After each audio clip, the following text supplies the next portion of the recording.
प्रिय छात्रों, हिंदी के इस शिक्षण सत्र में आपका हार्दिक स्वागत है। आज हम व्याकरण खंड के अंतर्गत शब्द रूप की चर्चा करेंगे। इससे संबंधित प्रश्न पत्र में कुछ इस तरह से पूछा जाता है। निम्नलिखित शब्दों में से किसी एक की विभक्ति और वचन बताइए। ये 2 अंक का होता है। रामस्य, हरेह, इनमें से किसी एक की विभक्ति और वचन आपको लिखना होगा। अथवा निम्नलिखित शब्दों में से किसी एक का रूप षष्ठी एक वचन में लिखिए। पहला राम, दूसरा हरि। आपको पता है कि कक्षा 9 के पाठ्यक्रम में केवल संज्ञा शब्द राम और हरि ये 2 ही रह गए हैं। 70% पाठ्यक्रम के अंतर्गत इन्हीं 2 का आपको अध्ययन करना है, शेष हट गए हैं। तो आइए इनके विषय में जानें और इनसे पहले कुछ स्मरणीय तथ्य जान लें। पहला, संस्कृत भाषा में 3 वचन होते हैं, एक वचन, द्विवचन तथा बहुवचन। दूसरा, संस्कृत भाषा में 3 लिंग होते हैं, पुल्लिंग, स्त्रीलिंग तथा नपुंसक लिंग।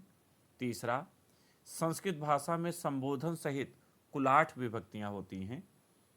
चौथा, संस्कृत भाषा में लिंग, वचन तथा विभक्ति के आधार पर संज्ञा शब्दों के रूप परिवर्तित होते हैं।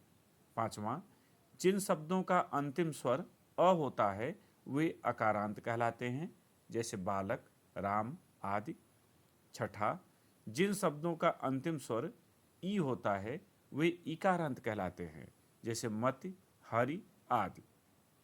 सातवां, जिन शब्दों का अंतिम स्वर उ होता है, हर्ष उ, वे उकारांत कहलाते हैं, जैसे मधु, भानु आदि।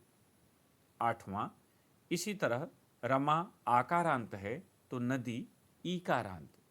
नवां, सभी सर्वनाम शब्दों के रूप एक जैसे होते हैं किंतु संज्ञा शब्दों में भिन्नता होती है।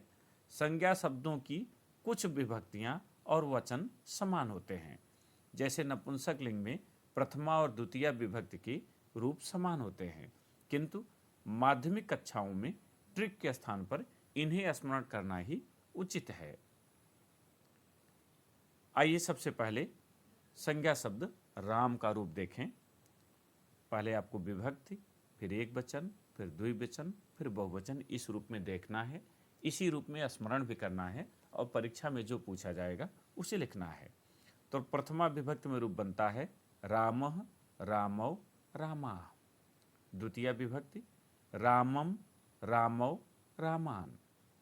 तृतीय विभक्ति रामेण, रामाभ्याम, रामैः।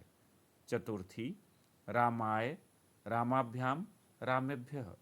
पंचमी रामात्, रामाभ्याम, रामेभ्यः। षष्ठी रामस्य, रामयोः, रामाणाम्। सप्तमी रामे, रामयोः, रामेषु। और संबोधन हे राम, हे रामौ, हे रामाः। इसी तरह हरि का रूप देखें। पहले विभक्ति, फिर एक वचन, फिर द्विवचन, फिर बहुवचन। तो प्रथमा विभक्ति एक वचन हरि है, द्विवचन हरि और बहुवचन हरयः। इसी तरह द्वितीया हरिम, हरि, हरीन। तृतीया हरिणा, हरिभ्याम, हरिभिः। चतुर्थी हरये, हरिभ्याम, हरिभ्यः। पंचमी हरेः, हरिभ्याम, हरिभ्यः। षष्ठी हरेः, हरयोः, हरीणाम्। सप्तमी हरौ, हरयोः, हरीषु। और संबोधन हे हरे, हे हरि, हे हरयः। इस तरह से इन रूपों को ध्यानपूर्वक देखें, स्मरण करें और परीक्षा में अच्छे अंक प्राप्त करें। बहुत बहुत धन्यवाद।